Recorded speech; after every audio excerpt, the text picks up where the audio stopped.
see a summary of the different types of changes from active to passive voices depending on their verbs. So at first, let's look at simple present tense. So in simple present tense, like he writes the letters. In this case, what did we do? The changes will be, at first there will be subject, then we will put am or is or are, then we will put the past participle form of the verb. So he is the subject, so he will be as it is, but the subject will now be converted to the object.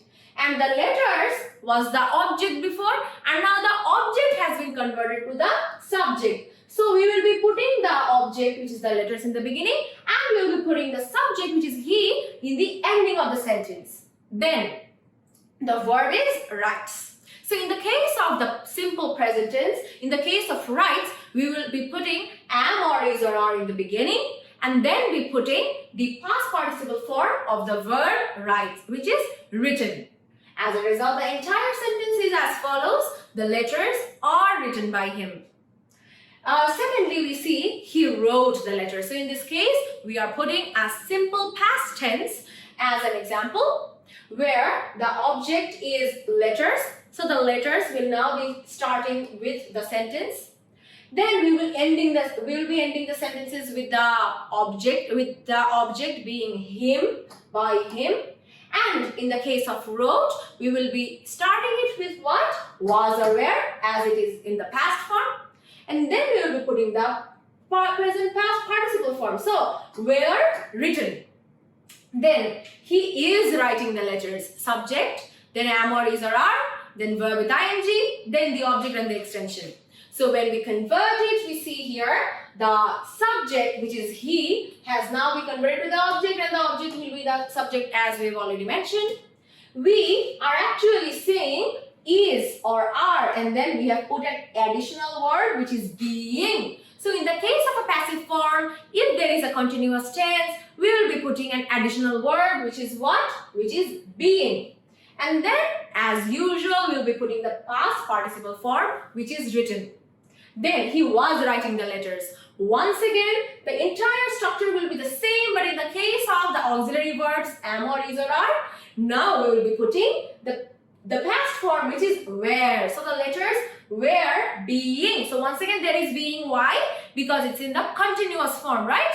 And then we putting the past participle, which is written.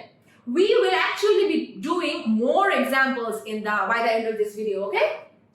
Now, same things, but this time we will be looking at future tenses as well as past tenses. So, for a simple future tense, like he will write the letters. In this case, what will we do? We will at first put the object in the beginning, the letters, and we will put the subject in the ending, by him. But now, in the case of the verb will start with will be. Or, to some extenses, we also put shall be, although this is to somewhat of an old English format. So generally, when we speak in English in today's times, we do not use the word shall as often as we used to beforehand.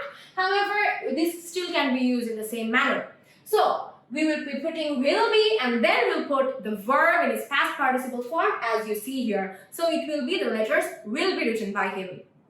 Then he is going to write the letter. So you see how this is still in the what? This is still in the present continuous form, but there is an additional word which is going to. So there is a specific rule if you use the word going to in the active form. So what happens there? If there is going to, in that case there will be am or is or are, and then going to will be as it is. Okay?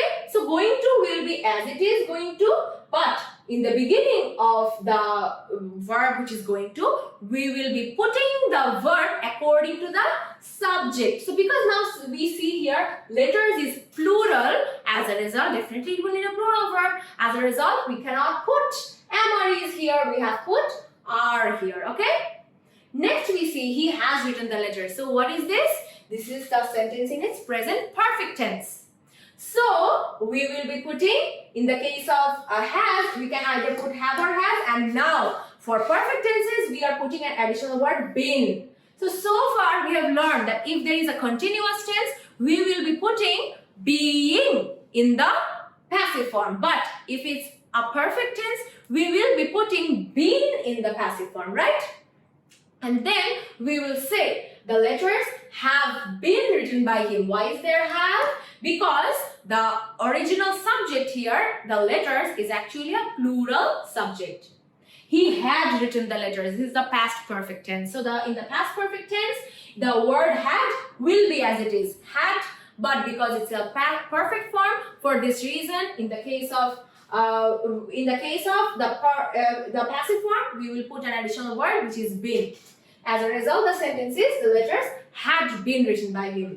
Next, if there is an infinitive, like we will start with a to and then put an infinitive verb. To have, to write, to walk. I want to go to school. So here to go is an infinitive, right? We have already described between finite verbs and infinite verbs in our previous lecture, which is subject-verb agreement or correct form of verb usages. If you have not watched that video, make sure you do watch it and then you come here. So he has to write the letters. In that case, has is our main auxiliary verb and to write is our what? Is our infinitive verb. So in this case, in the case of has, we will now be putting it to have. And then in the case of to write, we will now be putting what? To be, and then the verb write will now be in its past participle form, which is written. Then he must write the letters. So you see how there's a modal being used here. So if you use a modal, the modal will be put as it is, but the verb will be changed by putting an additional word be. So we see that if there is a modal in the active form, in the passive form, we will be putting the modal as it is, but right after the modal, there will be an additional word which is be, and then we will put a past participle form. So I will say the letters must be written by him. Okay?